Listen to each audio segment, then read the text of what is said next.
and welcome everyone to our last meeting of the year. Okay, today we have first speaker. We have Don Robinson. He's going to talk about cotton.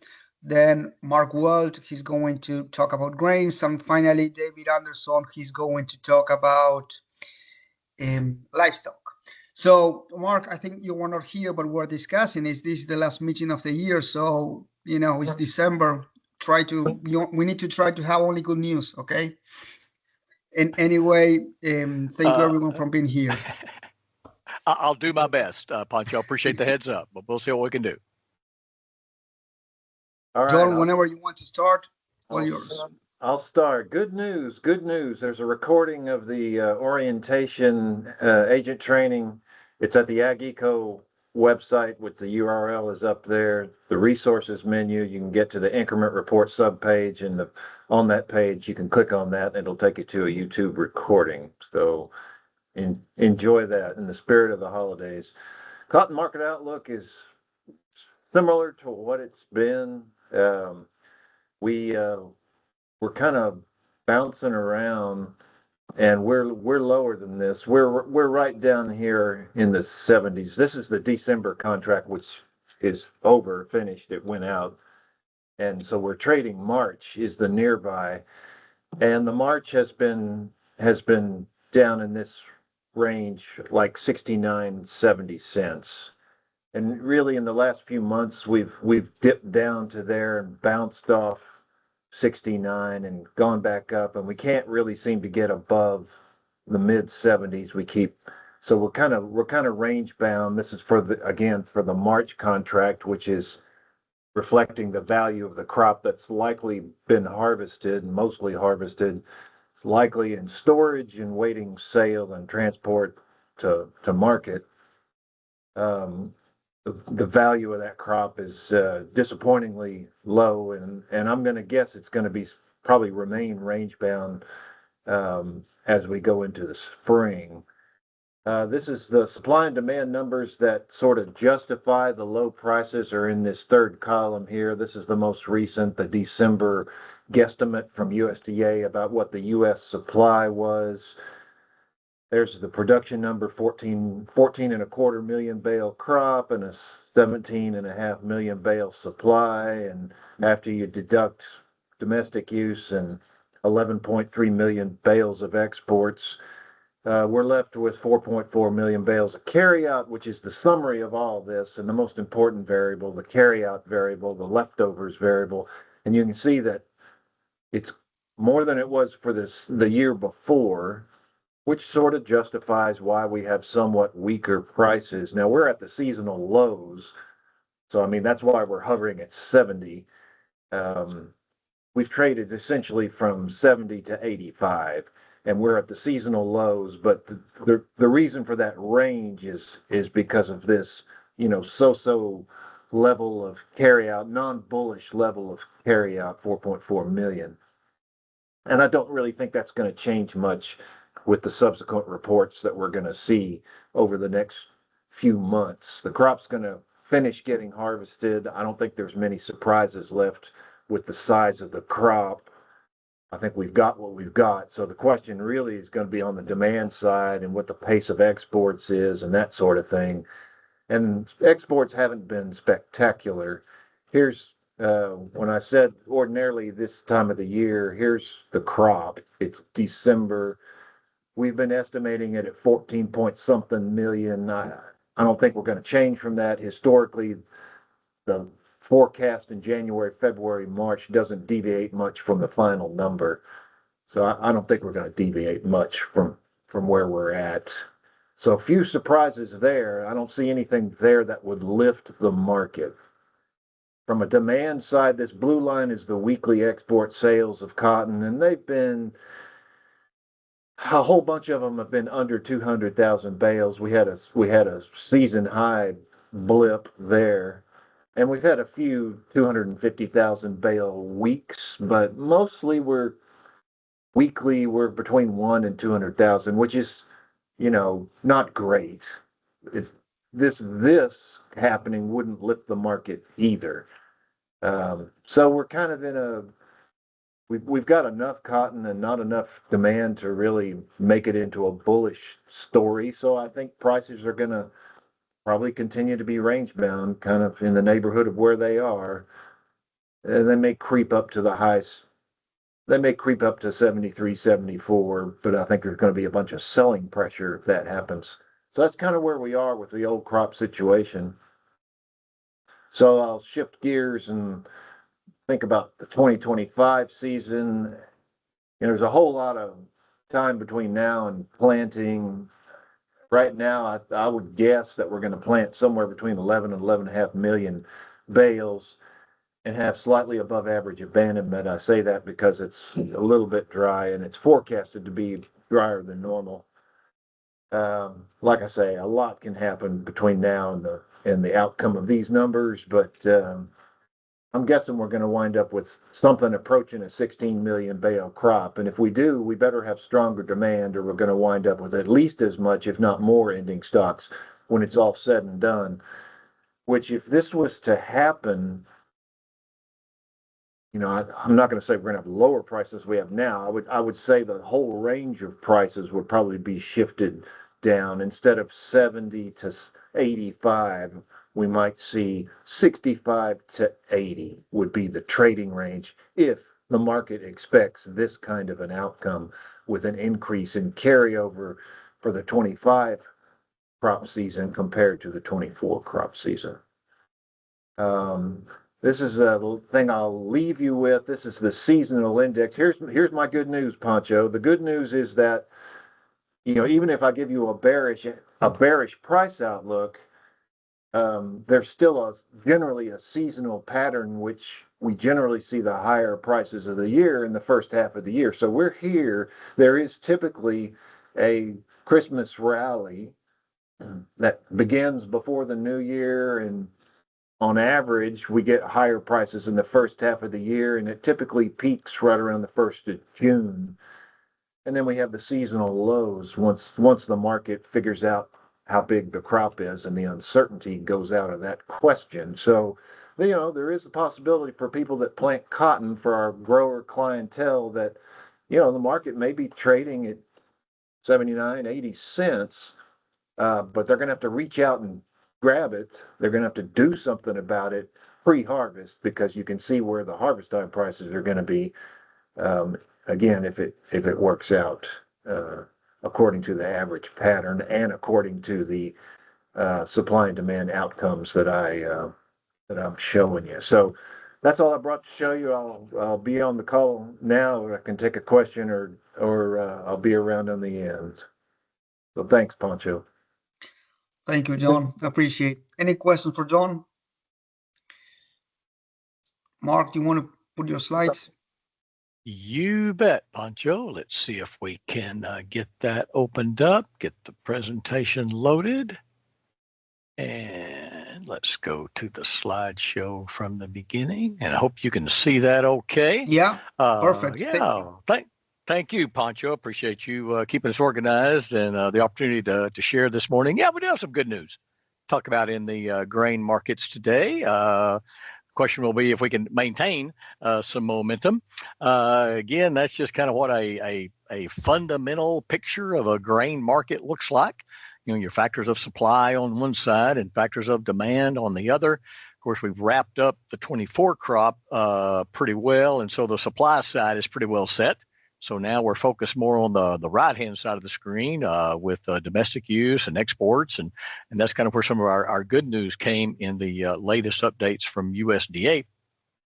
And so that's the foundation of where I'm looking at, for kind of explains why we are where we are, and then prospects for what 2025 might look like. And the theme of 2024, whether you're talking about wheat or corn, soybeans, it's kind of that middle bullet point, that with good weather, the factors of supply for the 24 grain crops increased to a greater magnitude than were the factors of demand. And that explains much of the price activity that we saw for 2024. But that changed. In the December updates, the World Agricultural Supply and Demand Estimates from USDA If you compare the December WASDE over here in this far right-hand column, the 23 crop is over here on the left, and right in the middle is where we were sitting in May. What we thought the crop prospects would look like on the supply and demand balance sheet. And the big surprise or the bullish news that came out of that December report was this significant increase in exports. We have a very strong export pace starting out right now in the current marketing year. USDA stepped in and raised those export totals for the year. You can see, compare that to what we thought in May, compare that to a year ago, and our total use numbers then rise from just under that 15 billion bushels of use to almost 15.2. So, a 200 million bushel increase in use with very little change in supply. That lowered our ending stocks. We thought we were going to carry over 2 billion bushels for most of this summer. With that revised export number, that pulled that ending stocks number back down below where it was a year ago. And that's a pretty significant market surprise. And I think it sets us on a good tone. Certainly, too late to do much about the December 24 contract. Obviously, that's gone off the board. But now as we set the tone for where we're headed for 2025, perhaps that sets a little more bullish momentum for where we may be headed. And look at this days of use on hand, that stocks to use ratio. We had about a 43-day carryover a year ago. We thought that would be up in the over 50, maybe a mid-50s day supply for 2024. But instead, with that revised export number, with that increased trade, we're dropping that back down to a 42-day carryover. Again, not too late to do much about the farm price for 2024, but perhaps sets us on a better stage as we look ahead then going into 2025. And that's the seasonal price pattern for that December corn contract in red, and the actual price that we saw for the 24 December contract is the black line. And you can see that 2024 pretty well followed the seasonal tendencies just right along through most of the year. We set our high about a month early, but we set the low about a month early. This late season price strength came about a month early. But again, the seasonal pattern was very consistent with what we saw in terms of the actual prices that the transactions throughout this growing season. And as Dr. Robinson mentioned, kind of the good news is that if you look at this upward momentum as we close out one marketing year, what do we typically see as we enter into, now we flip that over now to the 25 December corn futures contract. We're entering into that time frame in which we would expect and typically would see an upward trend, an upward momentum in those futures price contracts, again, associated with all the uncertainty around what 25 is going to look like. We're starting out with a better export number than we thought we were going to get. Certainly questions around acreage, around yields, around competing crops, other prices, what are farmers going to do, what's going to happen in South America, just the things we don't know typically give us some degree of price support as we go from January all the way up in through May. Again, we hit the peak a little early last year in mid-May. Typically, that would come toward the mid part of June before we see those prices decline as we get more certainty around what we actually planted and how the crop is doing. So that's kind of the good news, is that on the demand side, set us on a little better path than we thought we were going to get. And so the seasonal expectation would be for perhaps some more profitable pricing opportunities as we head early into the year. Now, however, I think the factors that are going to affect our prices over the next several months and the first part of 2025 may have very little to do with market fundamentals. And so I think my fundamental representation of the grain market may even throw that out the window because I think it's going to be much more political than it's going to be fundamental over the next several months. And that is, of course, the uncertainty around what is the trade situation, what are our trade relations going to be with our major, especially grain trading partners, the focus of this conversation, as we head into 2025 with a new presidential administration. Certainly, we know the focus has been on China. in the previous Trump administration, and that appears to be continuing here for the second administration that will be coming in. But then also announcements that those trade concerns and tariffs will also be applied very quickly and very substantially to our trading customers in this hemisphere, particularly Mexico and Canada. And if you kind of combine, China under that tariff umbrella, as well as throw Mexico in there, you've impacted with trade concerns and possible trade disruptions with the number one U.S. customer for wheat, for corn, for soybeans, for grain sorghum, for rice. All of our major grain crops, we're hitting our top customer. And one thing noted on this story that came out on November the 11th, however, China, from our previous trade experience and trade disruptions that we had in 2017 and 2018, things look a little bit different than they do today than they did at that point, and we'll look at those in a little more detail here in just a second. This is where we stand with U.S. wheat export sales in the current marketing year, and you can see we're well on track to reach USDA's target. That's a better number. USDA raised the export potential for U.S. wheat also in that December WASDE, 25 million bushels, so now to 850. And again, we're right on track to hit that.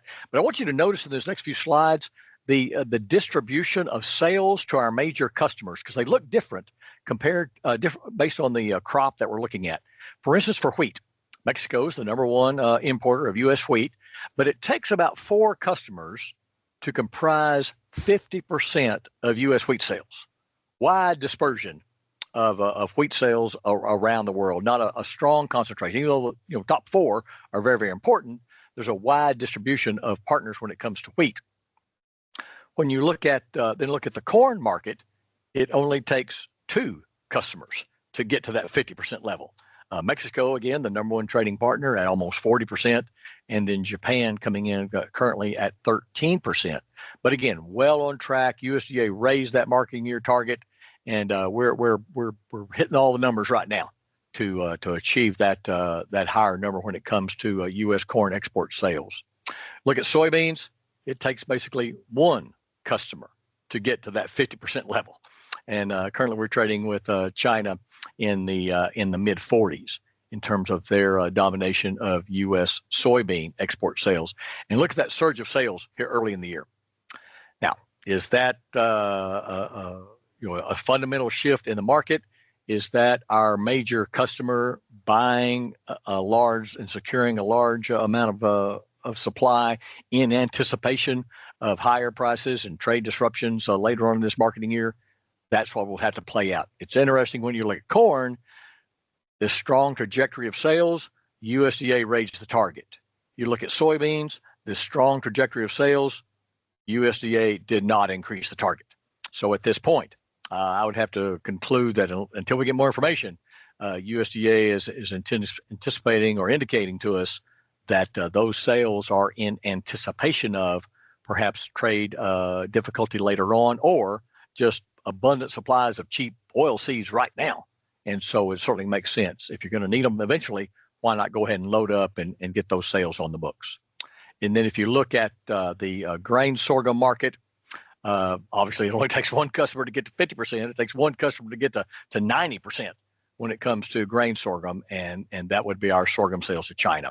However, in contrast to what we're seeing in wheat and corn and soybeans, our sorghum sales really aren't going anywhere. Been very, very modest in this current marketing year. It's a pretty strong number for the year at 220 million bushels. But again, we haven't seen that pickup in sales commitments at this time when it comes to grain sorghum. And this is kind of a picture of where we ended the last marketing year over here on the far right-hand side, what happened in 2017, 2018, and 2019, and how does the market look different today, this time, going into a potential trade disruption or trade dispute. And you can see the degree to which corn sales into China in 2018, as this thing unfolded, they fell very, very low levels, but we weren't exporting much corn to China anyway. Now, coming out of that trade dispute, strong export sales. China emerged the number 1 corn importer in the world. But over the last couple of marketing years, after that surge in activity coming out of the trade war, China has continued then to increase their corn imports. However, the U.S. participation in that market is relatively low. At the end of 2023, only 5% of our sales went to China. To date, less than 0.1% of our U.S. corn sales are going to China. You look at wheat, kind of the same picture. We were, a pretty steady customer to China heading into the 2017, 2018 era, fell to virtually zero.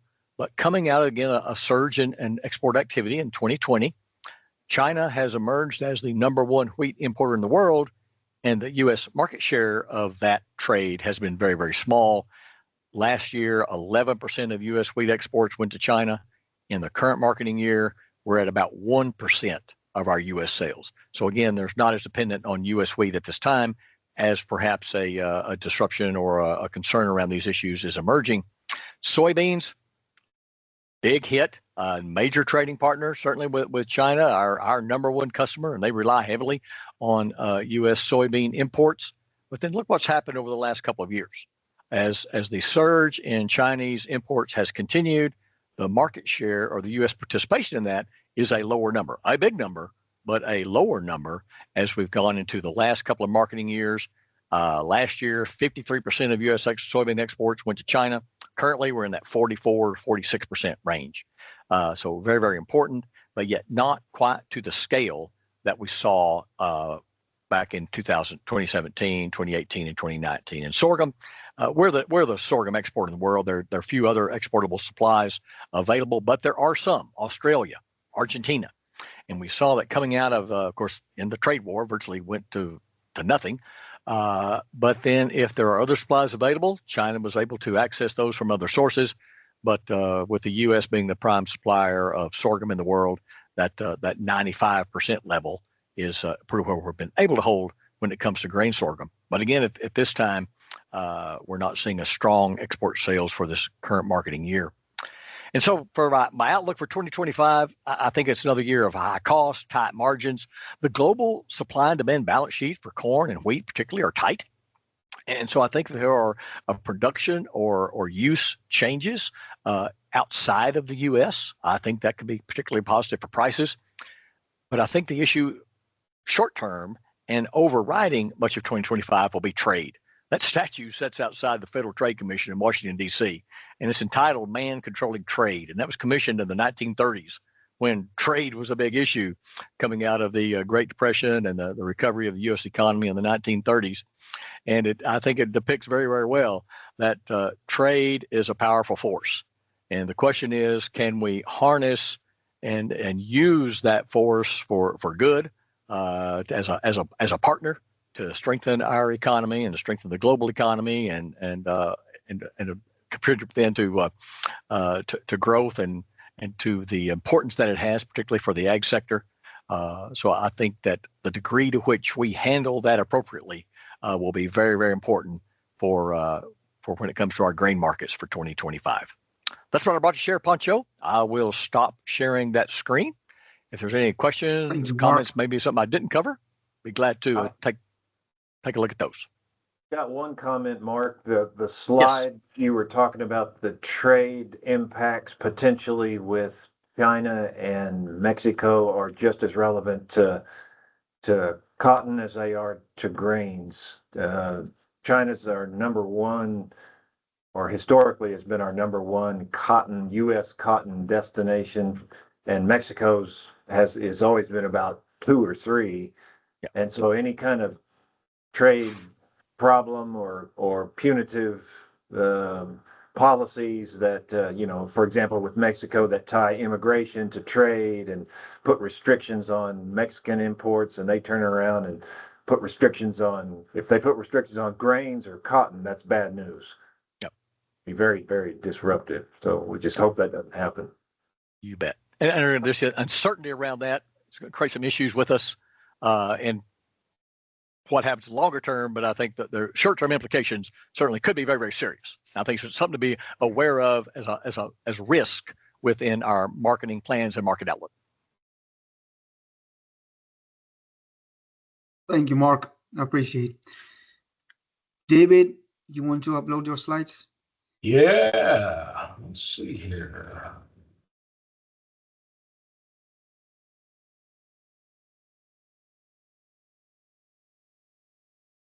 How's that look?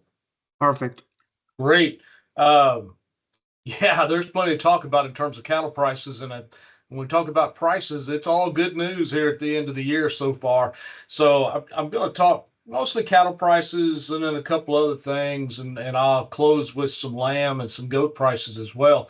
You might think, well, gosh, maybe I ought to talk about eggs too. I did not prepare a slide, but uh, we started December 1 with about 312 million egg laying chickens.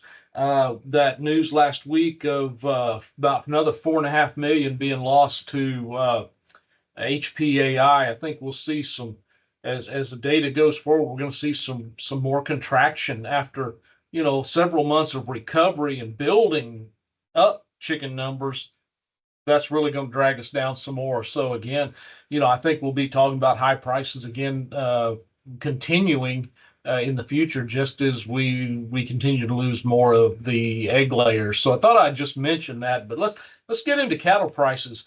I want to, and I'm just going to show 4 or 5 charts of prices because I think there's a couple of interesting different things in each one. But let's start with 4 to 500 pound number one steers. Take a look at that run up over the last month. We really had our seasonal low. If we look at that red line as a 5-year average, but we think about normally we see our lowest calf prices of the year really in the fall around the country. We sort of had our seasonal low and prices have rocketed higher. I would cite a couple of reasons for this, even though normally we see prices go up a little bit towards the end of the year. I think we ought to consider a couple of things here. One is certainly we've had some rain that has boosted some prospects for wheat pasture grazing and other winter grazing. I think that's popped prices higher because simply I think we had sold more animals earlier because we did not have that rain and things didn't look too good for winter grazing. And then we've gotten this rain. And with a little bit tighter supplies, gosh, we've popped prices higher really as we search for those animals. So um, I think really, rainfall and improved grazing, but and also because I think more were sold earlier. All of a sudden, we've got relatively tighter supplies of those calves, and so prices have really taken off. I want to get to some screwworm stuff, but certainly we ought to think in the last 2 weeks some increase in prices uh, because of that restriction and the uncertainty of how long that's going to last. And so I'll show you some trade numbers and think about some price impacts. But I think it's worth considering this bump in the last 2 weeks or so is really that's part of the picture of higher prices. If we look at a little heavier 5 to 6s, again the same kind of pattern. Prices have jumped dramatically over the last 4 weeks. We've gone from about 280 to 340 just over the last month, and so some sharply higher prices, higher than kind of the seasonal expectation. Again, some rain, some tighter numbers because a lot were already sold and moved on out, and we'll throw in some screwworms in there as well. And I think we heck, this is what we got. So certainly a bright spot in agricultural markets is what's going on in calf prices. Feeders are participating in this as well, kind of heavyweight feeders headed to feedlots. Um, Again, I think we moved a lot of feeders earlier to feedlots, uh, particularly if we looked at the cattle on feed report from last month. I think it would suggest we pulled some cattle ahead and pushing more animals into feedlots. And a combination of some lower fed cattle prices led us to see this decrease in prices, and we've rebounded from that, where we're back up pretty close to 270, kind of in an average kind of cash market in these kind of a Southern Plains region. So again, better prices. Prices are climbing, and fed cattle are part of that. So I'll show you that next. Um, we've really moved for most of the year between 180 and 190. We cracked 190 back in mid-year, and we've cracked it again in the last couple of weeks with some higher fed cattle prices.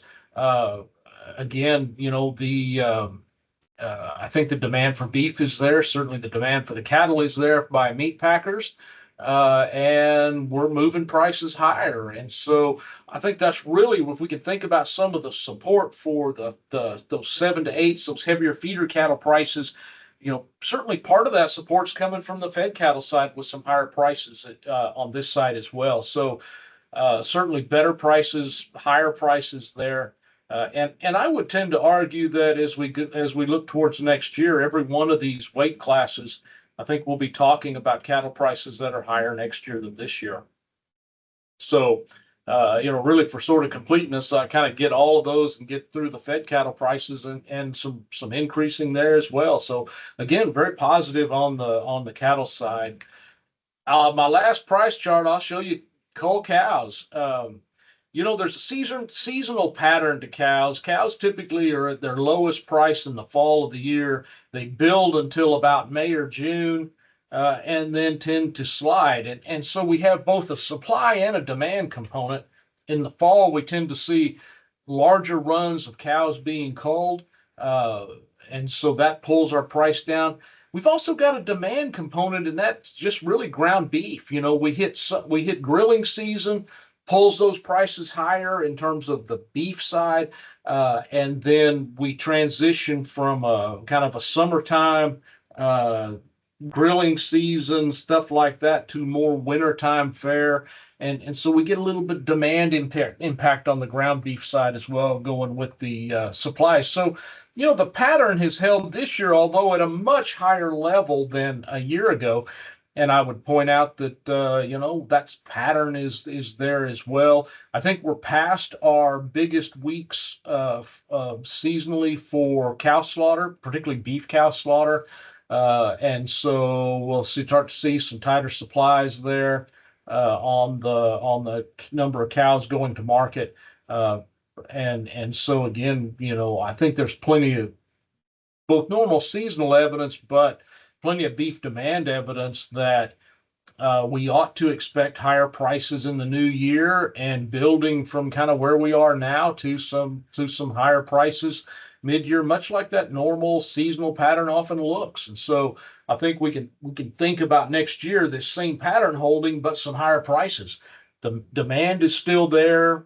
The beef demand remains good, and certainly fewer cows on the market provide some pressure for higher prices. So I'll close there. I want to say something about screwworms. For the last couple of weeks, that's been a big topic. I think we'll hear more about it as well. And so, let's take a look at where we are in some of the trade numbers, and I'll talk about what I think are some price impacts because of that. So, what I would point out is we normally import cattle from Mexico. I think everybody knows that we've done that forever. I've included my 2024 last data point on this, and that data runs through November. So I've taken the weekly data, added it to the monthly data. So I've taken my November data, added to that, and so it's not quite the full year.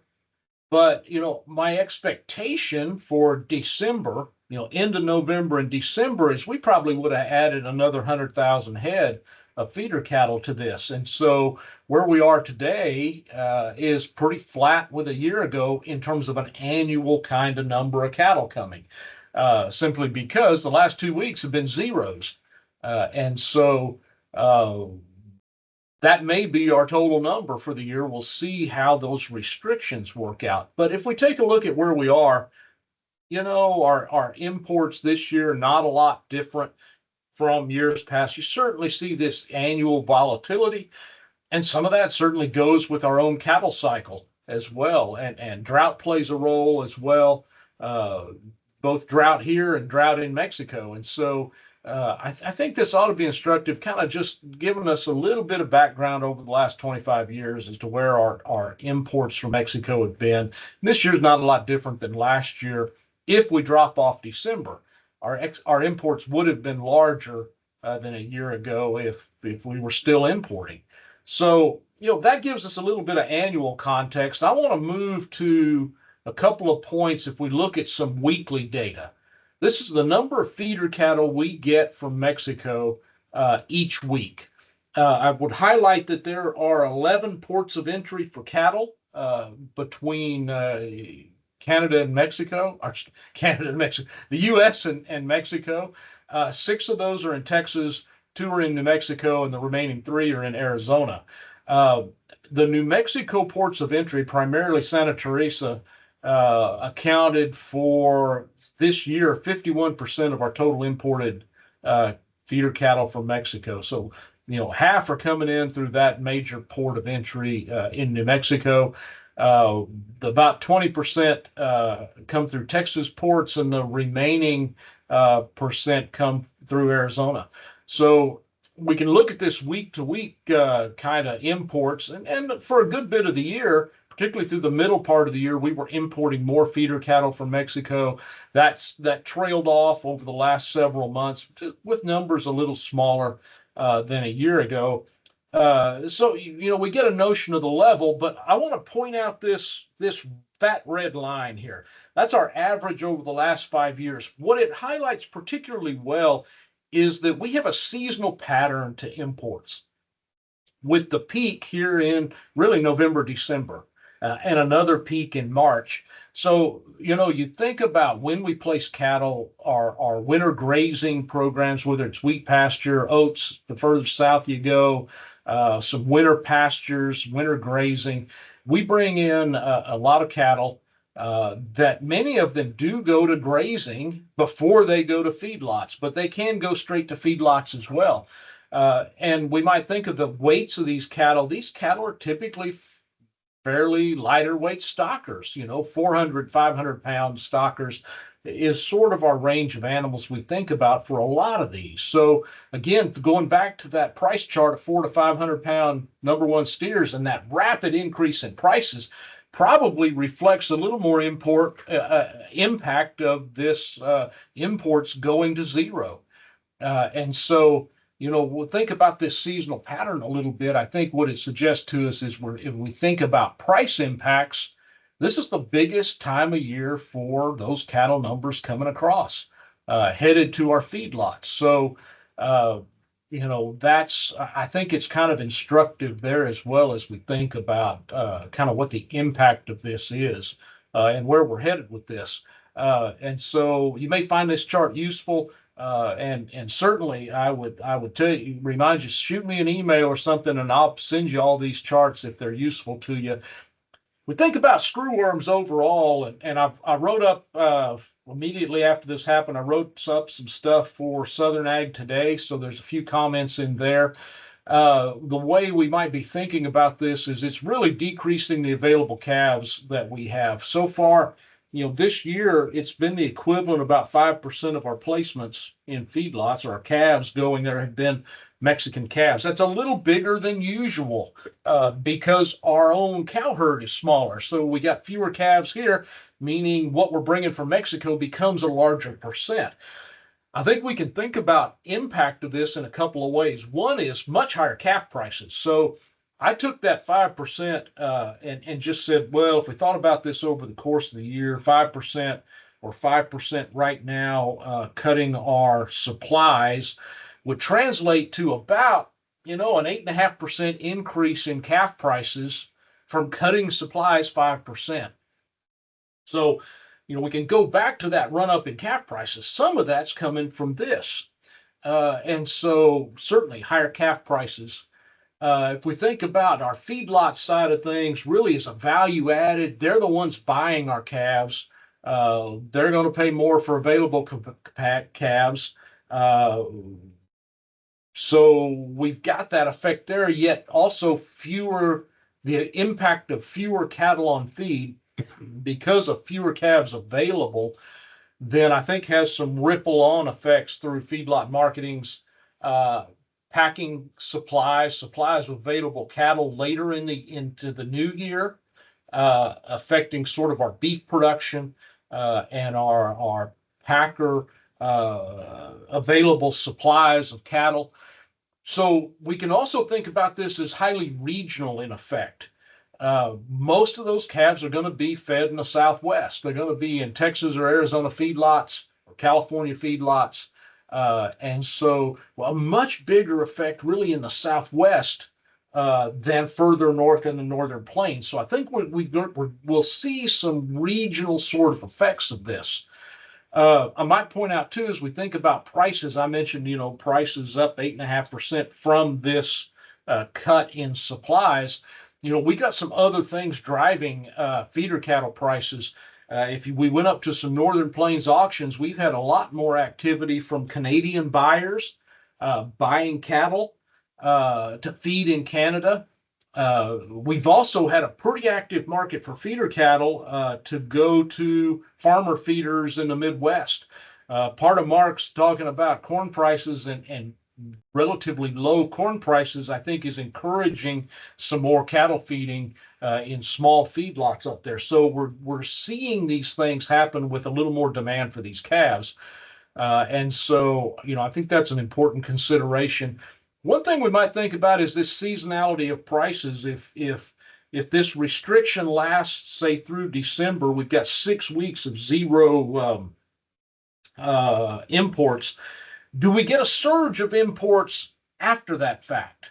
Or as the rules work itself out, they stay there for more inspection, that gets done, and then they begin to come in, I think may have some effect on that seasonality of prices into 2025. And some of this will just be depending on how the rules shake out, how we're able to adjust and adapt to these restrictions. Certainly treating the animals inspection before they come across implies that we may start to see this open up. But again, I think everybody's going to be pretty careful because nobody wants screwworms again. A couple other considerations when I talked about my price impact. When I do that impact and think about this, one of the things that we ought to think about too is where we are in the cattle cycle with really high prices and tight supplies.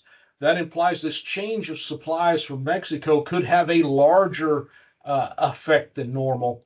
Than sort of broadly speaking, cutting across cycles. So because we have relatively tighter supplies, I think this is a more important impact than maybe otherwise. You might consider too that,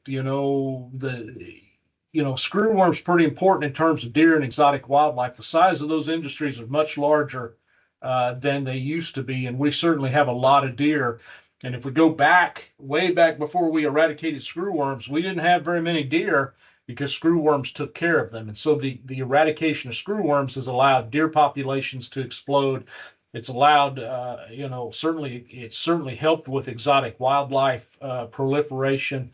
And so, the worry out there goes a lot further beyond. And I didn't put lambs on this chart, but, we think about if we went back to the old days when you're shearing, you certainly have chances for open wounds or sores, certainly at calving and lambing and everything else. So there's a lot of sort of worries out there potentially what could happen. It hadn't happened yet, but we can think about a lot of things there. But I think really if we stick to that fundamental idea, where do cattle come from, how many are coming in, and what that price impact is, I think we draw something pretty interesting from it. Let me say a little on the lamb market pretty fast. I've talked a little longer than usual, but really due to this screwworm thing. Take a look at lambs. These are slaughter lambs, 60 to 90 pounds. Very much holding with the seasonal pattern that we would normally see. A little bit larger, I think, seasonal decline than normal, but we've certainly seen some rebuilding of prices here in the fall going forward. And so, again, ending the year at least with some rising prices. It'd be nice to have prices higher than that 5-year average, but at least some rising prices. And so I think that's positive as well. So for completeness, there's that. One of the things that's been brought up to me just in the last couple of weeks is the idea of more volatility in terms of prices in the lamb market. than normal. So I dug through some price statistics over the last 5 years or so, and what the statistics would suggest is it's hard to tell that, maybe not a lot more volatility than normal. 2022 had a lot more volatility, but that was really because we went from really high prices mid-year to a real collapse of prices, and that big change created, at least statistically, a measure of greater price volatility through the year. But I think we've certainly had a little more. We've got some more week-to-week volatility in these markets, particularly with this kind of larger than seasonal decline in prices. And so I think there's something to that, depending if you're buying to put them on feed, buying to sell directly to slaughter, or selling.